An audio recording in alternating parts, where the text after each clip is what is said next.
Question. Several former employees, including wrestling superstars, now coming forward, talking about the WWE's culture, saying it's toxic, abusive, widespread, pervasive. Former WWE Intercontinental Champion Ryback Reeves sent NewsNation this statement. A lot more is going to come out on Vince McMahon. He will go down as one of the most evil humans to have ever existed. There's far worse to come out on him, and many others still in the company who also knew of much of his activity. Former WWE star Maria Kanellis posted this on X, saying, all the news coming out is horrible. Many of us experienced or heard rumors of different levels of evil for years. Some tried to speak up, to build momentum, to change the culture. Many times we've been called bitter or crazy. Others have been paralyzed by fear. I just hope justice is served, and I hope this brings some people peace. McMahon reportedly settled multiple assault lawsuits with several women for millions of dollars, but all of them signing non-disclosure agreements. McMahon continues to deny the allegations, releasing a statement. I'm confident that the government's investigation will be resolved without any findings of wrongdoing. He recently stepped down from the WWE, not currently facing any federal charges, but there is this investigation. Joining me now, Geraldo Rivera, the veteran award-winning journalist who has covered crime and high-profile cases for decades and has particular insight into this one. Angenette Levy, correspondent for Law and Crime and host of the YouTube show and podcast Crime Fix, and Jesse Weber, attorney and anchor for the Law and Crime Network. He's been following all these stories closely. He's also a NewsNation legal contributor.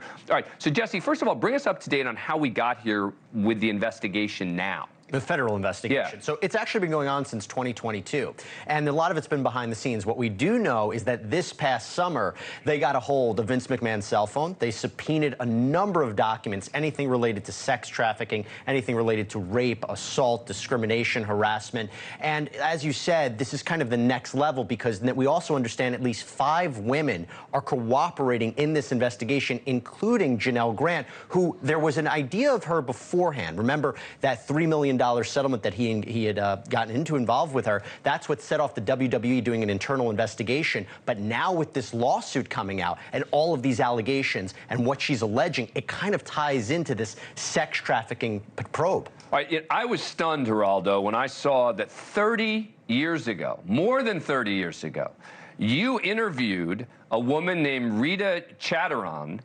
who made similar allegations against Vince McMahon. I want to play a piece of your interview from back then, and then I want to ask you about it. Let's listen. I was forced into oral sex with Vince McMahon. When I couldn't complete his desires, he got really angry, started ripping off my jeans, pulled me on top of him and told me again, if I wanted to have $1 million a year contract, I had to satisfy him. He could make me or break me, and if I didn't satisfy him, I was blackballed.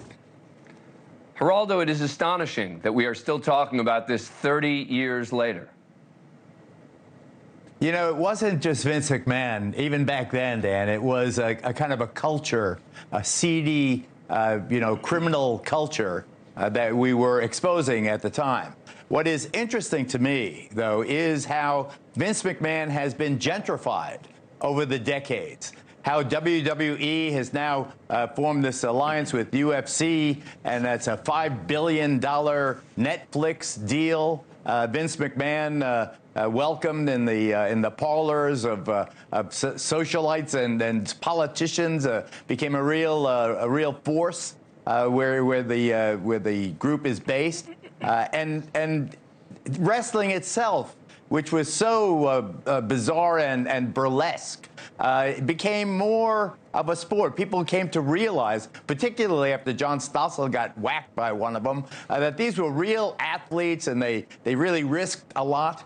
But the lawsuits, I think the big legal question will be the impact of the non-disclosure agreements that Vince McMahon became an expert at foisting on all of the females in his orbit. Many of them have already settled. I think 4 women, over $12 million in settlements, all with non-disclosure agreements. How, are we now finally going to deal with that big monster in the room where women get cash, seal their lips, and go on with their lives with handcuffs that they can't talk about what the settlement was. But this is a bad man. I'll await the judgment of the federal investigators. But these allegations certainly are extreme, are extraordinary, are violent, and the whole trafficking notion, bringing the feds in now. I think that not only is he a target and should be, but I think all of this whole big deal is now in question and up in the air, Dan. Thank you for watching. Go to NewsNationNow.com to find NewsNation on your cable provider. And don't forget to click the red subscribe button below to get more of NewsNation's fact-driven, unbiased coverage.